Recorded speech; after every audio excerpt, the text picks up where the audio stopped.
Welcome to Agents Growth Academy. I am your headmaster, Jim Schubert, and are you ready to grow big or go home? Folks, if you haven't checked it out, I've talked about it in the last couple of episodes.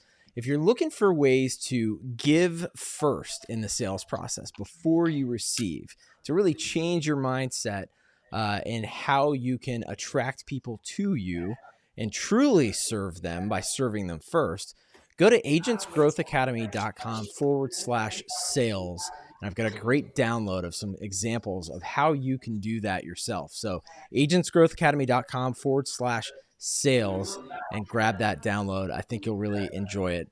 Some people who are much smarter than me gave me some great ideas, and I put them all in one cheat sheet for you.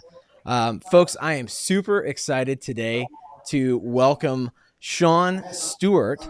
Sean is a vice president and risk management advisor in the commercial lines practice at Turner and Associates Insurance in Brunswick, Georgia, and he's been serving his clients since 2013. He served on numerous committees within the IIAG, including most recently the chairman of the Georgia's Young Agent Committee, and they were recently honored as the National Committee of the Year by the IIABA and their 2021 Fall Leadership Conference. Work is the only place Sean has his own identity because outside of work, he's known as Kersey and Porter's dad and Lindsay's husband in their community of St. Simons. Sean Stewart, what is going on, my friend? Not much, Jim. How are you doing today?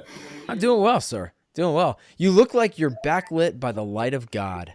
Absolutely. Yeah, we are on the coast of Georgia. A lot of people don't know that there's a coast of Georgia, but I'm right here, smack dab between Savannah and Jacksonville. There are worse places to live. I'm very blessed. You are truly in God's country, so it's no surprise your window looks the way it does. Absolutely. Well, man, I'm excited to have you. Give us like a 2-minute version of how the heck you even got into this business in the first place. All right. Born and raised in Michigan. Ended up going to high school in Cleveland, Ohio. I think I told you I bounced around, went to a bunch of schools, not because of being in the military. And my mother moved down to Georgia right before I was graduating high school. I said, I'm not going. I ended up staying up there. But then after graduation was my hand was forced to come down south. Met my wife in college. She pulled me over to where we are now. And unless you were a doctor, attorney, or CPA, there weren't really many professional gigs. So I took the first thing I could to cut my teeth in. And it was selling copiers, and did well enough in that space to get offered a promotion and to move to Atlanta, actually. And when I announced that to our local chamber, Andrew Turner, one of our partners, mentioned to me, "Hey, you should talk to my dad. We might be looking for somebody." And all I thought was discount double check with insurance. I actually turned them down originally. Did a dual territory up in Atlanta for a little bit. Got stuck next to Lenox Mall Oh, yeah. 2 days before Christmas in traffic. Oh, And I remember reaching out to our principal afterwards, asking if that offer still stood. that's one thing that'll make you go back, right? Oh, absolutely. So, I mean, I always kind of joke, I don't see myself as a salesman, but the best sales job I ever made was to convince my wife to leave here to go to Atlanta. Nice. So I think, at least for the sake of our marriage, I made the good choice by sticking down here. So I've been with our group since January of 13, so 9 years now. Wow. Been working in commercial lines the entire time. I barely know my own personal lines policy, other than rates are going up. But week one of my employment actually was a Cincinnati agents sales thing in Atlanta, and then the very Yeah. next week was our Big Eyes Young Agent Sales and Leadership Conference in Athens, and it was like Yeah. adult spring break. So I was bright-eyed and bushy-tailed that first week in insurance. But then when the learning came through, there was some work to be done. But glad I'm still here. I mean, it's a rewarding career. Get to help people, help businesses, and it's honorable, honest work too. Yeah. So it's great. Absolutely. And some really, really good people. I mean, you and I got introduced by David Carruthers Right. And unless you've been living under a rock for, any amount of time, like everybody knows who David is. He's a fantastic guy, right? He's a king of insurance now. I know, right? That's pretty cool. No, Well, David's a I'm good glad. guy. Yeah. Yeah, he's a really good guy. I'm glad we got connected. So we were talking off mic about kind of what the theme was for today's discussion, and you and I had talked before, and I got some just fantastic stories from you, and I'd love to hear some of those today. But what I heard from you most of all was this concept of taking the communication off the product when you're talking to your clients. So I guess I'd ask you, was there an epiphany or a pivotal moment for you when you realized, hey, that is the way I want to go in terms of my sales tactics, is to divert away from the actual product I'm selling and instead talk about the problems maybe that my customers or prospective customers are having? Well, sure. I mean, we are now an 18-person agency. When I first started, we were 12 at the time. We've had tremendous growth in that time. You know, insurance is overwhelming, and trying to learn it from square one. I had very little to none of experience with it. I think I had a renter's policy only, and my car insurance at the time. So it took me a while to kind of really understand forms and how the claims process worked. I had no war stories at first, so I was probably like everyone else, saying we had great service, great people. I can get you a better rate, and that just felt so stale.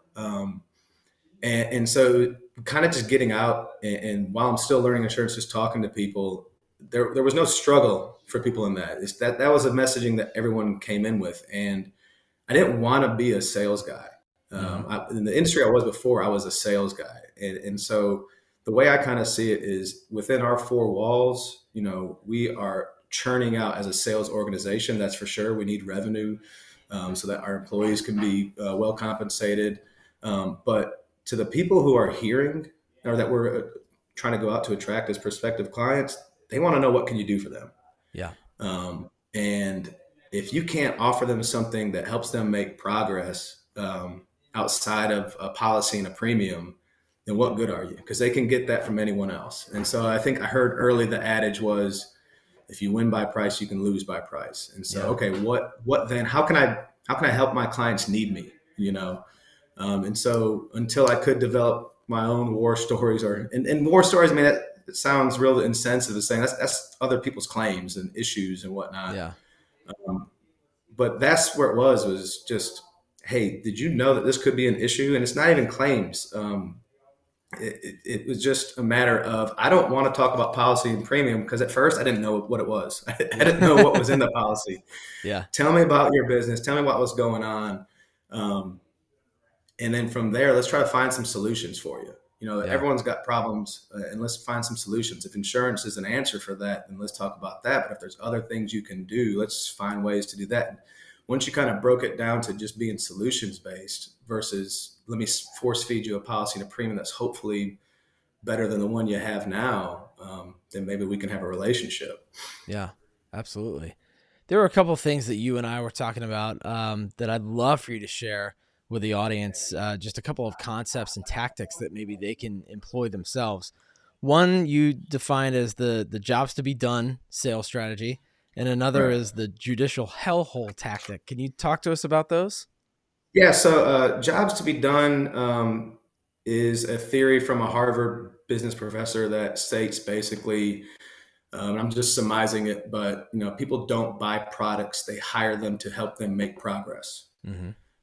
And so, it's funny. Like, I can think back, and it still happens now. If I call on someone, hey, who's the right person to talk to about your insurance? Well, we have insurance. Well, yeah, I know you do, but it's not about me trying to give you better insurance. But and you mentioned David Carruthers. So Yeah. David Carruthers has a value proposition of, these are the things we offer, and I'm stealing this from him, but your value proposition is funded by the mechanism of insurance, of how we're Mm. compensated and what have you. So what can I offer you that maybe you're not getting now? What light can I shine on a problem that maybe you didn't know was there? And so a lot of what happened was, the legal climate in Georgia has just changed tremendously.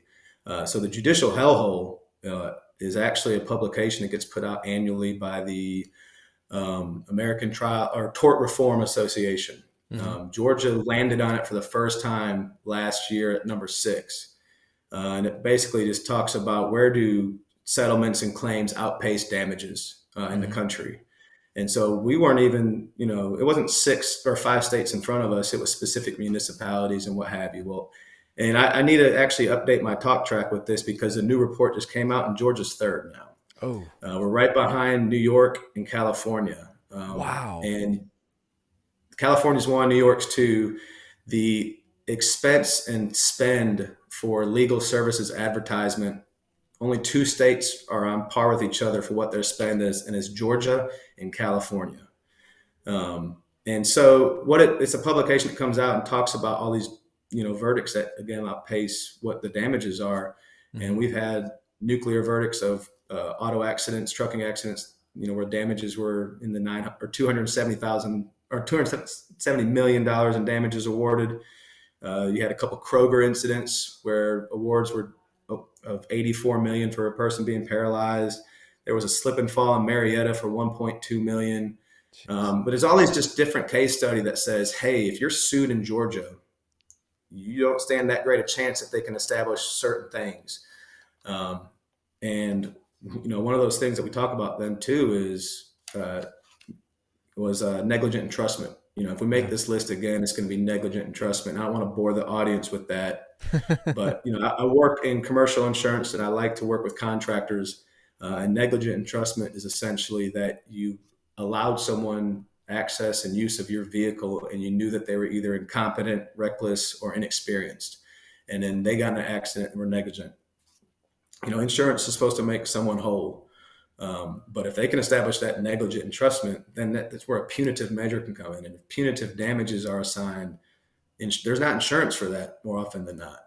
Yeah. So I understand it's hard to, find a warm body sometimes for this, landscape or a pool service company to work in your vehicle or drive your vehicle and perform work for you. But do you understand the risk you're taking if you allow this person to drive and what have you? So when that hands-free law came out back in 18, I'm thinking to myself, well, the punitive side of this is, $50 for the first ticket, $100 for the second ticket, doesn't seem so bad. And I know when it came out, I know at least locally it wasn't enforced, terribly well. Yeah. But I'm thinking to myself, man, we already have all these hard conversations about MVRs and stuff like that. What's it going to be when, an employee of 10 years gets that ticket and then now we can't allow them to drive on your policy anymore. Yeah. So we went on a road show before that law came out. If you had a fleet, 5, 10, 15, they didn't really have an explicit benchmark, but kind of set it at around 10 vehicles. If you were a client of mine or a prospect I was chasing, I was going to bring Chick-fil-A biscuits 7 a.m. and address your entire staff about all the nuance of the law. Yeah, you had me at Chick-fil-A, but yeah, I mean, people might also be interested in the law. Yeah, and so it was just, hey guys, obviously you can't get this ticket in company time, but man, if you get this ticket on Saturday and Sunday, and driving is a key component of your employability. Yeah. I don't know how good you are at your job, but are you good enough that you can outpace what happens in an accident for this? I don't know. I can't speak that for you. So keep it between the mayonnaise and the mustard, on the weekends and what have you. So it was just, taking it out of the insurance because Jim, you probably know too, in the state of Georgia, auto's become a huge challenge for people. I mean, that's why that law came out. There was the congressman in Marietta that did that study from 14 to 16 where auto-related deaths and injuries had tripled year over year. And that's why that law came out in 18. And if you look at your own rates personally or commercially, there's people who are probably paying triple, quadruple what they were back in 16. So I don't want to call that low-hanging fruit, but, from someone who's, trying to attract a client base in, let's just call it just construction. Then I work in other spaces too. Yeah. They're going to have a fleet of vehicles. If their insurance continues to go up, they're already having challenges with the premium. Let's talk about the other pieces. Let's mitigate what these increases could be. What other things can you do to offset those increases. And then heaven for, what else can you do to offset, heaven forbid, that bad incident where, negligent entrustment could get put on you. Sure.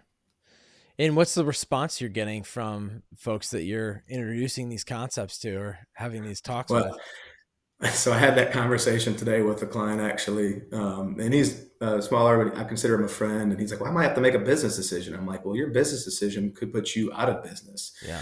because he had a driver he couldn't get added on. So I think for any client that we had, we kind of laid it out to him. This is what's happening. Let's address it. One, you're going to check the box that a third party came and spoke to you, so you're doing what you can do. Yeah. That's one of the challenges that we're seeing is, there's so much onus on an employer and responsibility on them when they open up shop. And I don't think they really appreciate sometimes that they carry the liability of their employees. And so let's just take a measure to help you, provide that training, check that box. I don't want to be, pencil pushing, of a policy and what have you, but Sure. we work with a lot of small businesses that can't afford an HR department or a risk management department. So we position ourselves as, hey, we're your outsourced risk manager. We're your outsourced insurance buyer. Yeah. This is what you should expect actually in 2021 from an insurance agent, as opposed, like I said earlier, just a policy and a premium. Yeah. And our peer group, unfortunately for me and you and others that do that, most of them aren't doing stuff like that. They're Right. hanging on just to here's your renewal. And so we just think that there should be more done in that Sure. space. And people would call it, value added services or whatever you want to call it. But you nailed it at the beginning. It's all about giving. It is kind of like what I was alluding to at the very beginning of the show, the sort of advertisement there of how do you give first? Right. How do you truly give the prospect or your client something first before you even ask them for anything? And Yeah. There's a book called The Go Givers Sell More. Not sure if you're familiar with it, but no, what's it? Say it again. The Go Givers Sell More. The Go Giver Somewhere. Okay. I'd have to look up who wrote it. It's a Yeah. simple read, but Yeah. it's essentially that. Yeah, you got to make deposits before you can make withdrawals. Yes. Yeah. Um, The emotional bank account is what I've heard people refer to it as. And if you sure. overdraw, like if you Yeah. ask for something first, you have no money in the bank, so you're overdrawing. Well, I think too, and I kind of joked about the industry with us off air and everything. People are skeptical. Yeah. People don't answer their phones anymore. They're getting marketed. They're getting sold to. Yeah. And so if you knock on their door and show up, when outside of when COVID was, I mean, I know it's still going on right now, but Yeah. they're skeptical of you. But if you can provide them value or shine a light on something that they didn't know was an issue, they might, let their guard down a little more. And you have a chance of earning their trust. And it shows that you're in their corner. And so that the hope is, man, I hope that I can create a meaningful relationship for years to come. And listen, we're going to control what we can, but if we can't control market and rate, and stuff like that, I'm still on your side. I'm doing the best that we can for you. Yeah. And it's not self-serving. Right. But if they win, then I win. And that's Yeah. the whole idea. And I think it speaks to, like you mentioned earlier. Oh, absolutely. And thinking back to what you said at the beginning of you didn't want to be a salesperson when you entered this industry. You Right. didn't want to sell in the traditional sense. And I think another thing you said just now is, gosh, it really hits home. I'm thinking about this, especially right now. At the moment that we're recording this, the Omicron variant is running rampant, and we narrowly escaped, by the way, coming back from Mexico a few days ago. And and it seems like everyone on my block has it. It turns out that my wife and my oldest daughter got it, but they're okay. It's just like a cold. But the point is that if we find ourselves in any extended time frame of having a harder time getting in front of people on a face-to-face face-to-face basis, I think it really is important for us to find ways to break through the noise, because you're right. everybody is so used to now having their inboxes flooded. I mean, it takes me forever to catch up. You know, yeah, we went to Mexico. That was fun, but man, I'm paying the price for it now, right? Like, and it's all I can do to cut through the noise, get to the important parts. So when somebody is approaching me and trying to sell me something, people contact me on LinkedIn all the time, and I've said this before in the show, and I'm not ashamed to say it. If you reach out to me on LinkedIn and you're immediately trying to sell me something, even if it seems like you're just trying to introduce yourself and see if we can find some synergies using all those keywords and stuff like that, if you didn't give me a reason to think that you truly wanted to help me beyond whatever it is you're trying to do, I don't care. Right. And I'm going to either ignore it or I'm going to delete it. So, Well, it's lazy. yeah, it is. It's lazy. Yeah. It's the bare minimum. I think some people really confuse activity with productivity. Yes. Like how bad do I really want to do business with you or connect with you, Jim, if I send you this canned, email or message Yeah. on LinkedIn? For me, like I said, I work in a commercial space, and I probably work on 12 accounts a year. And I hate to even call them accounts and what have you. I like first off, like I told you, I don't want to be able to. I hate the term producer. Like I really try to get everyone in our office to quit referring to it. Maybe in the industry, if we're talking to marketing reps or something like that. But Yeah. again, outside of that, I don't want my clients to think I'm producing revenue or what have you. So what's the term But you use?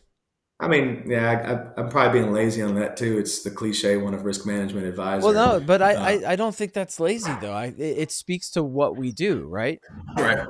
What we do Yeah, because beyond producing business. We help people sure. manage the risk. And so in that, I mean, I talked about the auto aspect. Well, there's just so much information available to you if you just know where to look. Mm-hmm. And I don't think it's secret sauce, but and sometimes you got to watch how you toe the line because if you show people that you know so much about them, then they will be skeptical of you. Yeah. But it's not hard to get someone's DOT number and look up what violations they've had. Mm, And then you can go because of the auto increases. You could even if you haven't had claims, underwriter can certainly use the violations on there as justification for rate increase. sure. Um, and then, hey, have you had an auto increase every year for the past 5 years? Well, were you aware, or what are you and your agent doing to talk about these violations before the underwriter brings it to their attention? Yeah. Um, so if I approach anyone, I probably have 30 bullet points. I'm analysis by paralysis by analysis, in that I need to know, 30 things before I approach anyone. And not that many people outside the industry will listen to this, but if I do call you, I probably have a really good reason because I've done the due diligence on the front end.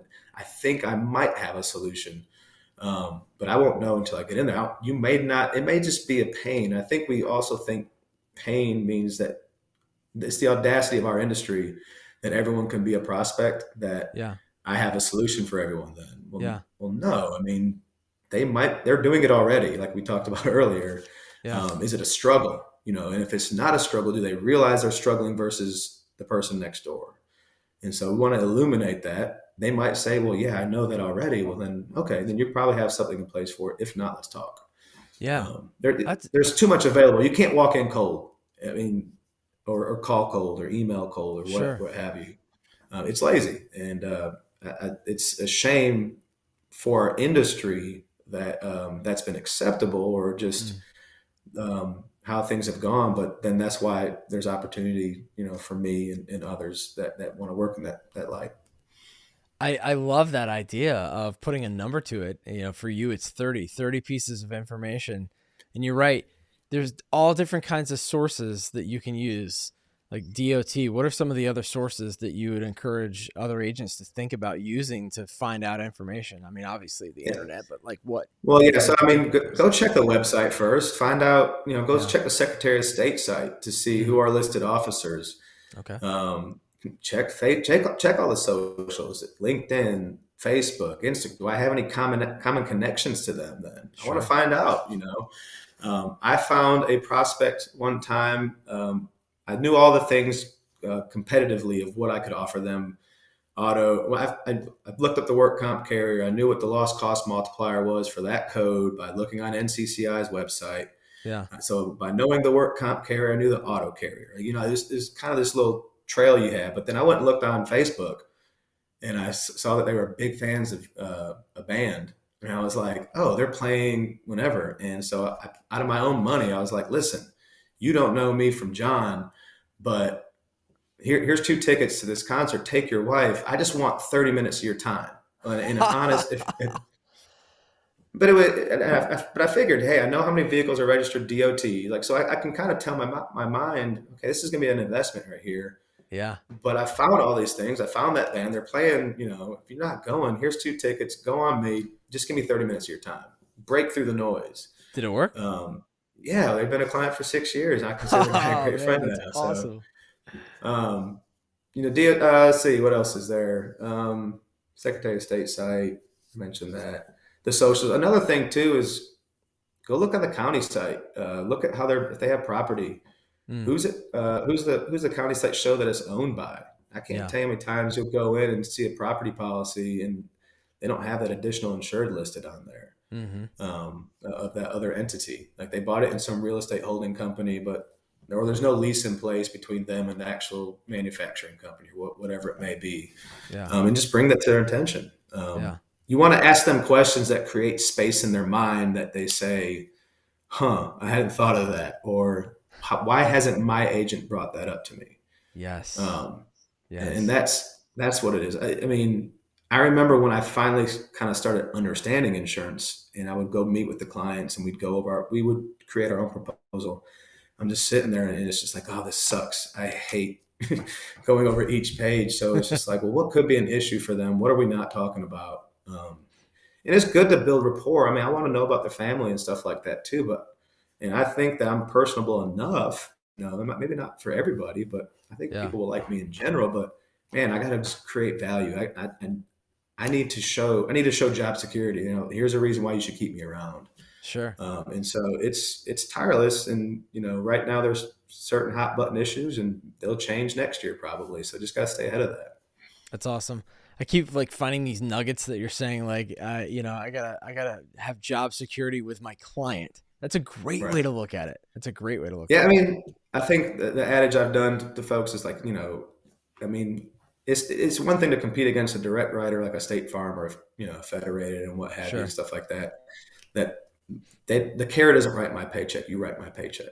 Yeah. So I'm here at your pleasure. If you don't like meeting, 3-4 times a year, then we don't have to. I'm here. However I want you to have some say in it, because I think people have always felt like they don't have any control with how they're insured. And Yeah. so my whole aim is, hey, here's how it can be done. Here's how it should be done. Here's Hmm. how you're getting it right now.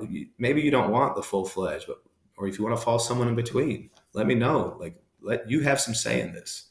Yeah. And I think when people think, or no entrepreneur, went into business to not have some level of control of their destiny. Right. And if this is what's protecting their destiny, and they don't feel like they have any control, it's frustrating for them. Show them where they can, and Yeah. then where they can't, own it, Love and it.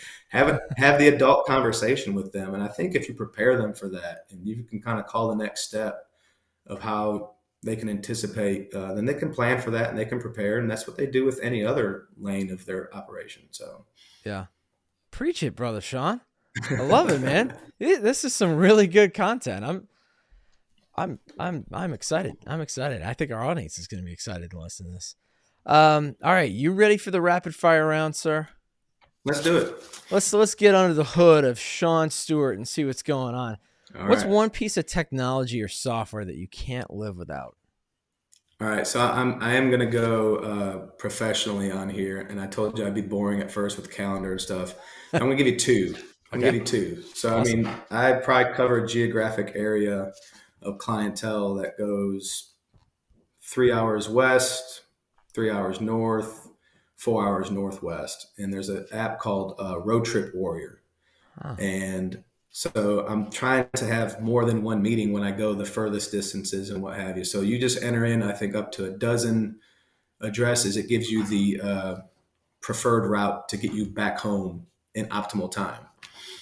And so it shows you the proper order you should take to do that. I'm still old school. I still go knock on doors to introduce myself to people.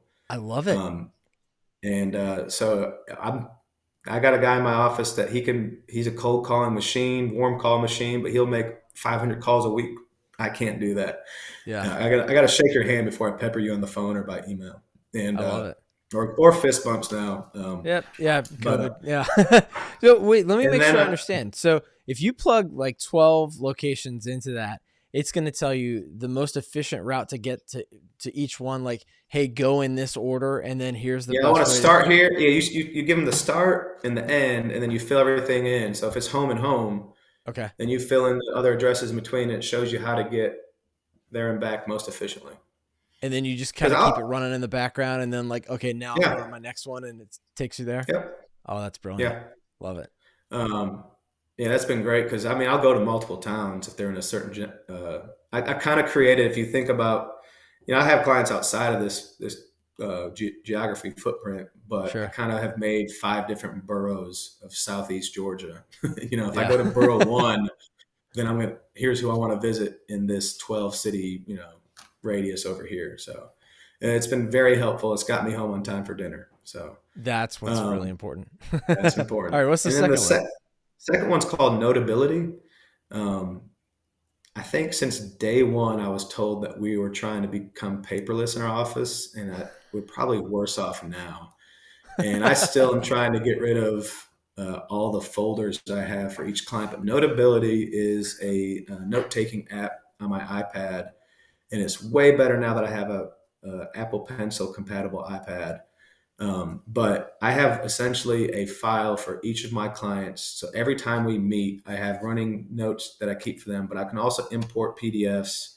I can import all the collateral I hand to them. I mean, I know we have our agency management system, our CRM and everything like that, but this is what Yeah. I can keep on hand for me, customer facing. If they got to sign off on something, it's right here, and then I can shoot it to our account managers directly from the app. But it's just this file that's there with me handy. It's just as opposed to having a notebook for each client or a folder for each client. And that has made life, it's all one. I found I was having too many inputs, opportunities for input. So this is my main input hub, and then I shoot it out to wherever it needs to go afterwards. Okay. And With the that's Apple simplified it for Pencil, me. when you're writing with the Apple Pencil, what does that do for you? Like, does it turn it into like text or? No. I mean, it's just annotating Oh, you're just saying like any you can document, take notes on it and it'll keep it instead of you having to like rip off a piece a of paper and notepad, file it and scan somewhere. it in. Got Yeah, it. exactly. Ooh, okay. I need that. I need that Yeah, I'll because send that to you. I'm old school, man. I carry a notebook around with It's me. like Evernote. Yeah. What else is there? There's some other ones like that. This Yeah. this one I've tried them all. This one was the best for me at least. Awesome. I love it. What about one book that you've read in the past or you're reading now that you love and want to share with folks? So, man, that's a good question. So I've always been a fan of doing books, Audible or iTunes Store and stuff Yeah. like that, but I've never really digested it as much. Yeah. I walk my dog in the morning and listen, or kind of do it passively. Oh gosh, let me look it up. I'm sorry. No, you're good. It You're is good. it is called monotasking. You might need to edit this part. Let me get this real quick. Ah, no, no worries. It is because so I have 12 books I'm reading this year, Awesome. and I want to do one a month. And here it comes. And while you're It looking that up, while is you get that, I'm gonna just tell the audience. You talk about Audible. I love to. That's how I preview books a lot of times. I just previewed a fantastic one called Legendary by Tommy Breedlove. I had a phone call with him okay. a couple of days ago, and man, he's on fire. He's I can't wait to interview him. But if you love doing that, if you love previewing books and then buying a hard copy, if you listen to the show and you just go to audibletrial.com forward Okay. slash grow big, you can get a subscription free for a month. I think it's for a month. I know they give you a free book. So if you Okay. want to test it out and you hadn't used Audible before, audibletrial.com forward slash grow big. So did you find it? Okay. Yeah. Yeah. So it's What you called got? the 12 Monotasks. Do one thing at a time to do everything better, and it basically breaks the myth of multitasking being effective. Oh, wow. And so I think it's kind of like I heard one time that if someone asks you how you're doing, you say you're busy, you're basically telling them you're stupid. And so I was never diagnosed with ADD, but I think I got it, and so I need to hone in on one task. I think I can draw some things out. So that was one I heard about. I did preview it and I bought it. I haven't listened to it. I haven't read it yet, Yeah. but I ordered it actually this morning. And we didn't touch on it a whole lot, but that jobs to be done theory does Yeah. have a book written by Bob Moesta. It's called Demand Side Selling. Okay. Um, Demand he, side selling. yeah, and it basically takes the jobs to be done theory and applies it to sales. Um, yeah, he met up with that Harvard professor, and he said, who's the sales professor in Harvard? And he's like, there isn't one. He's like, well, what's the sales theory? He's like, there isn't one. This is a marketing theory. And so he was an engineer, did a bunch of startups, and he wrote it just came out, and so I'm about halfway through, so I'm still trying to put a lot of it to practice. But um, there's other books I think that explain in some different manners, but this one at least has resonated with me. But it is demand side selling. It's going off the product. The supply side is I have insurance. The demand side is what can it do for. Yeah. So it is getting away from product first. I love Kind of it. what we were preaching today. Yeah, the theme, man. I love it. By the way, I love that you said that. Would you say, like, if somebody says that they're busy, they basically just told you they're stupid? I was having a conversation with our COO yesterday, and I just assumed he had kind of heard this concept of, like, stop saying you're busy. Are you productive? And basically he said, it seemed like it was a new concept to him, and he loved it. I was like, you know what? We are going to eradicate the word busy from our agency. I'm Right. I'm tired of people being busy. Are you Right. productive? Are you getting There stuff you go. done? Right? Yeah. Yeah, everyone's busy. Yeah. Sure. Yeah, Absolutely. one thing we have started in our office now too, because we've been bad about interrupting each other. I'm just owning it now. It's like, can I interrupt you? Yeah. Can I Yep. stop you from doing what you're doing and selfishly take 5 minutes of your time? Yeah. And it's kind of softened up some people as opposed to, oh my God, they're interrupting me. Like, okay, what do you want? Yeah. Let's It get it takes over with. practice though. Yeah, for Yeah. sure. All right. Do you have a story about a time when you helped? You have to, because you've told some stories already. Do you have a story about a time when you helped somebody solve a problem in their business, like a prospect or somebody? So Of course you do. yeah, I'll go away from the auto. I was fortunate enough to, and I'm going to go to a different industry that means a lot to me. I do some social services too, so it's not like it doesn't make sense to do construction and social services, but it kind of contributed to how I was able to help this one client. So a couple years back, we were in need of a new Chamber of Commerce president, so we are doing this search, and I served as the token millennial on this search committee. And it was positioned to me as such. Hey, you're not that much of a business leader, but you just fit the age demographic. We need your opinion in there. Did you wear skinny And so jeans? I'm not built for skinny jeans. Let me tell you that. I try to dabble in weightlifting still, and if I do too much legs one day, I know for sure that skinny don't jeans are not my don't future. skip leg day. But so I served on this search committee with some heavy hitters in our community, and one of them happened to be a CEO of this large social service organization that has probably the most broad mission that you can imagine out there. And so they touch a lot of lives. They have hundreds of employees. And at the time, our United Way was doing this class on how to be an effective board member for a nonprofit, and I was part of that. And I said I needed an internship to be on a board after I was done with this class. And I met her and said, listen, I'd love to use my internship with your group because of how broad your mission is. I mean, I love this community. I want to support and serve it. Yeah. Let's get together when this is all done. We find the right hire and everything after I finish this. So I reached out to her afterwards, and we sat down. She introduced me to a lot of her C-suite folks, and they gave me the whole spiel of, like, this is what our organization is. here's what we do here, here's what we do there. And I went through the whole thing. They gave me this paperweight for my office.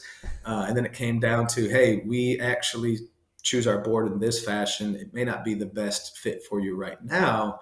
And, but when the time is right, we'd love to bring you back. And so I kind of got the dog and pony show and, thanks, but no thanks, pat on the head. And so we started talking and I said, hey, out of curiosity, I just mentioned their workers' compensation insurance, which I knew was a January 1st, or it had a particular effective date. Yeah. And this was a summer meeting. And she said, well, actually, we just changed. I'm like, that's odd. Why would you change midterm? Well, our agent said he can get us a better rate, this and that. And I said, well, I know if you're doing that this carrier only does an annual policy on January 1st. Were you aware of the short-term penalty for workers' compensation? She said, no, I didn't know that. And I said, yeah, go look at your audit and you probably got a short rate penalty. And sure enough, it was there. So then I came in, I met with their HR, their finance, and her, and I kind of did some digging. It's like, oh yeah, they applied a significant short rate penalty for you canceling your policy too early. And it could affect your experience modification factor. And this was an organization, unfortunately, that had some claims activity. So I kind of just laid all these things out like, oh yeah, by them doing this, it had these unintended consequences. Were these communicated to you? Well, no. And so lead a horse to water. And then they start, hey, we had this issue, this issue, this issue. So we were able to take over the program by broker of record. And I said, look, I think that there's an issue with your experience modification factor that we can fix that will get you an instant $12,000 back. Yeah. I also think that there's an issue with how you're coded, and I don't know what impact that would have just yet. So I think they were kind of skeptical at first of, hey, are you sure you can do all these things? I met with, various department heads and what have you. And we did get the experience mod fixed, and it got them back $13,000 from the previous year and the current year. Wow. We also got the carrier to amend their audits and how they were coded. And this was a significant change. And so they adjusted the audit from the previous year, and that got them $30,000 back. They adjusted the current term, and it got them $50,000 back. Jeez. And we are now in our second term, and the impact that had was another $50,000. So, I mean, we're talking roughly $150,000 for a 501c3 whose, operating budget is maybe $100,000 below what their revenue was. Oh, yeah. And so in 18 months' time, these people who serve so many other people, they didn't get hard cash, $150,000, but sure, that expense line was reduced. And my goodness, if that wasn't like such a proud moment, because I wasn't sure. Yeah, and all you did was ask the question too, right? Right. Yeah. And so, and I think at the same token too is, while they were always a prospect for me, I didn't go in trying to sell. I was like, hey, I'd like to serve you. I want to get on board or get to know the organization. That's why I kind of said, hey, and I'd still have that desire, but I'm also completely content serving them in this manner. So at our last meeting, I think I told you I'm always trying to keep job security. I guess maybe I'm perpetually insecure. I said, well, hey, here's what we laid out. They agreed, and we saw this is what the impact was. And I said, how is everything else going? Are we keeping our promises on everything else? She's like, and she gave us our kudos, and she said, I'd love for you to speak at our association's annual event, of what's out there. So, I don't know what will come with it, but it felt good to do good, I guess you could say. Cause it was, I had a sincere interest in them, and I guess it came out, and man, but that impact, I had one like that a few years ago with a landscaper, but it wasn't near that impactful, and it felt a whole lot. It's a little different for the nonprofit, Yeah, sure. To help that bottom line for them, because I know that I think any prudent business owner, if they got that kind of impact back, they're going to reinvest it into their company. I don't think they're just putting that money back in their pocket. Yeah. But you also know with a nonprofit, when they get that back, it's new programs, it's new staff. It's just what they're going to do with it. They're good stewards of the funds that they receive, and so. Yeah. I won't go back and ask them, but I know that they have some great initiatives, and I can't wait to see them come to fruition off of that. That's awesome. That's what it's all about, right? Helping them out, helping them get what they need so that they can further their mission. And that's beautiful, man. That's awesome. Well, Sean, one final piece of advice or actionable step that you would leave with our audience? All right, this was a tough one. I grew up with the adage of teamwork makes the dream work, and I still believe it. Yeah. But one of the things that I used to coach basketball for a private school, coached boys for a long time, and then coached girls. And I was trying to get my daughter interested in basketball, and she wasn't having anything of it. And these were a lot of girls that weren't at this level. It was getting a little more intense, a little more physical and stuff like that. And we were a private school playing in a public school league. Yeah. So these girls showing up was half the battle sometimes. Sure. And they played their heart out. And so if I had to give any advice to anyone out there, it's be the egg. I gave all these girls at the end of our season a porcelain egg, and I have one of my own as well. And the reason behind that was every time in practice, if there was any adversity, I would yell out, be the egg. What I told them day one is that the same boiling water that softens the potato hardens the egg. It's not your circumstances, but what you're made of. And I said, those girls that you're playing against could show tough, but you can be tough. And so it was always just be the egg. Like they were so annoyed by it. And at our end of the season party, I gave them all a porcelain egg, and I still keep mine next to my desk. So Oh, be the egg. That's fantastic, man. I love a good coaching story too. That's awesome. That's awesome, man. Well, I do have one surprise question for you. Maybe it's not a all right. surprise for you. Uh, if I said to you right now, Sean, would you rather eat soup? Because it's about to get cold. Like tonight, it's supposed to be getting the Right. 20s where we are. Probably only like the 40s where you are, right? No, we're in the same state, but Yeah. if you'd had hot soup or gourmet marshmallows and hot chocolate, which would you choose? Oh man, I'm a big Seinfeld fan, so soup all day. There's No no soup for sustenance you. in marshmallow. Yeah, there's no sustenance in marshmallows. I'll What's your I'll favorite take some soup? nourishment. Italian wedding all day, Oh, sweet, man. and Awesome. that's probably the one I've never made for myself. But my mother-in-law has a killer recipe for it. So Well, I'm going to send you some soup that you're absolutely going to love. They do okay, make an Italian wedding. It's from a company called Spoonful of Comfort. And okay, I've started sending it to our guests on the podcast. We sent it to our employees last year during the height of COVID, whatever year it was now when that happened, right? Like you have to add a year now for COVID. But instead of having an in-person employee appreciation, we sent everybody soup from Spoonful of Comfort, and there's some other little goodies in there too. But it was the biggest hit ever, so I cannot wait for you that's to try awesome. this soup. So off air, Can't wait. I'll get your address, but I'm going to send you some soup from Spoonful of Comfort. So enjoy Sounds that, my great. friend. Thank you. Yeah, yeah. Um, Sean, it's been a pleasure. Where can people find you if they want to connect with you and learn more about the amazing brain of Sean Stewart? I'd say LinkedIn is probably the best. Yeah, like I said, people are skeptical on the phone, and so if I don't think you're my client or prospect, I'm probably not answering. But Yeah, LinkedIn's probably fair. the best way to get me for sure. Yeah, Yeah, I've had some people I've followed that have been generous with their time and insight, and so if I can pay it forward in any way, I don't mind at all. So yeah, feel free to reach out. awesome, man.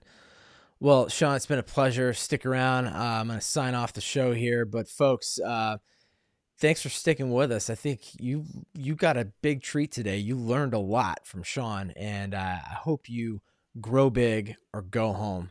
Folks, take care. See ya.